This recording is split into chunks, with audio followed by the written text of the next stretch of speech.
And good afternoon, everyone. Most of you, of course, know me, as just introduced, as Jason Harold Olison, or not, Jason Pierre Olison, of course. And obviously, I'd like to welcome you here today, and I've been given the great honor of just kind of saying a few words about how this wonderful couple, my parents, Benjamin and Patricia Olison, basically came to know each other and how we got here today. So, without further ado, let's just present the life story of Ben and Pat. Now, Ben and Pat were born and reared in North Carolina, as many as you know. They met as classmates in the 9th grade. Ben, who was academically brilliant, and for those of you who know him, he will not let you forget that. He'll never tell you that. But you get him on any topic, and oh boy, here we go. But he was shy about revealing his attraction to Pat. And they debated in each class for the entire 4 years of high school. Because obviously, it wasn't just my father that was academically brilliant, but so was my mother. In fact, something a lot of people don't know is they graduated as valedictorian and salutatorian of the same year.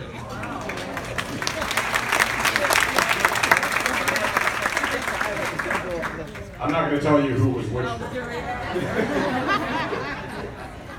That said, after high school, they attended separate colleges.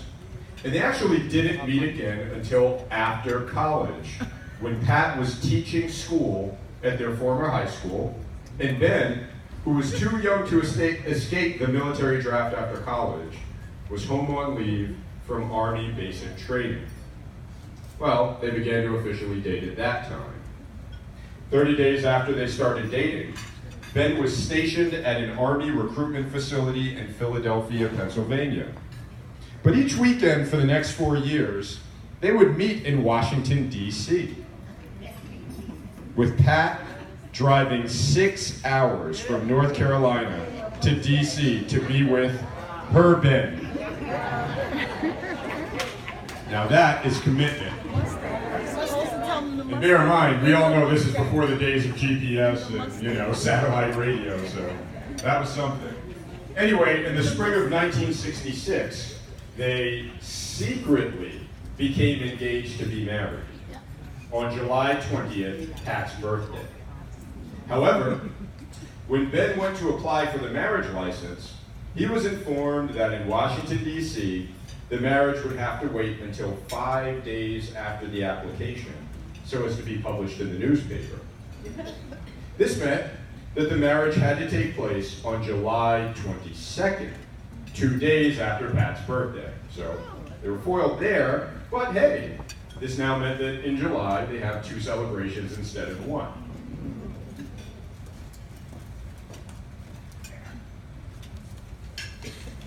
Well, the day of the marriage, it was a hot day, which, as you can see, we kind of kept that tradition. But exciting as Ben was, he put Pat up in a cab and they rode together to the church for the marriage ceremony, despite the heat of that day. So much for bad luck to see the bride on the day of their marriage. But here they are, 50 years later, still a happily married couple.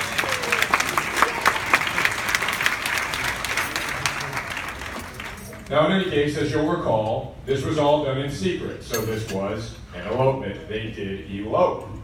However, one of Pat's colleagues from high school in North Carolina saw the marriage announcement in the Afro-American newspaper and told their parents. So much for secrets.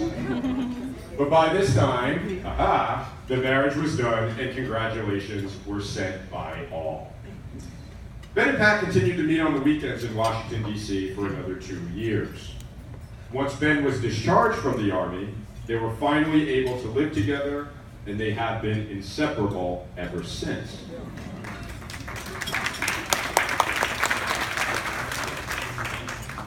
And here we are today, and as you know, many decades later, 5 to be exact, Ben and Pat are the parents of Maniko, married to Mark Daniels, a.k.a. Harold, and Jason, me, married to Mikiko Imai. And they are the very proud grandparents of Spencer Catherine and Lindsay Patricia Daniels. And if you add up their heights, we might get the Empire State Building. Now, that is the story of Ben and Pat. But I'd just like to add two quick words since I'm up here. And basically, as some of you may or may not know, I'm part of the Jackie Robinson Foundation, had been a scholar along with them for some time.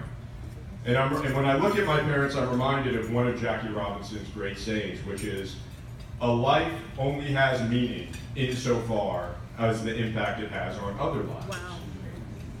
And everyone in this room knows my parents. And we know that they have had an impact on so many other people's lives. And I'm certainly fortunate to be their son, to have watched them have that impact on lives. And we're fortunate to know a couple that has touched so many lives.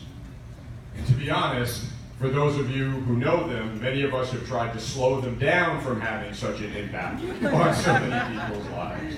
Because honestly, they spent more time in their retirement working for others than they probably have for themselves. Now, a quick example I just want to give that just touched me, and I think many, just as an example of why I'm so happy to be here and that all of us are sharing in this wonderful day, was Hurricane Sandy. As you know, Hurricane Sandy devastated not just much of this region of the country, but especially hit Queens extremely hard. Now, most people in this room have been to our house. You know that our house is across the street from the parks. And interestingly enough, our house, because of that, is fortunate enough to be on the park's electrical grid. So after Sandy, power went down in the entire neighborhood, except, interestingly enough, our home.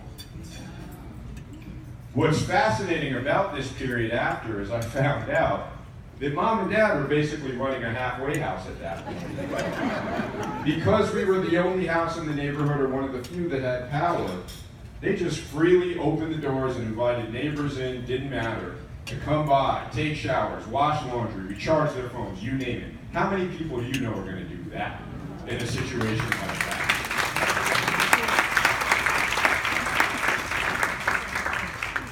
And having been their son of, 37 years, I've watched them basically be those people my entire life.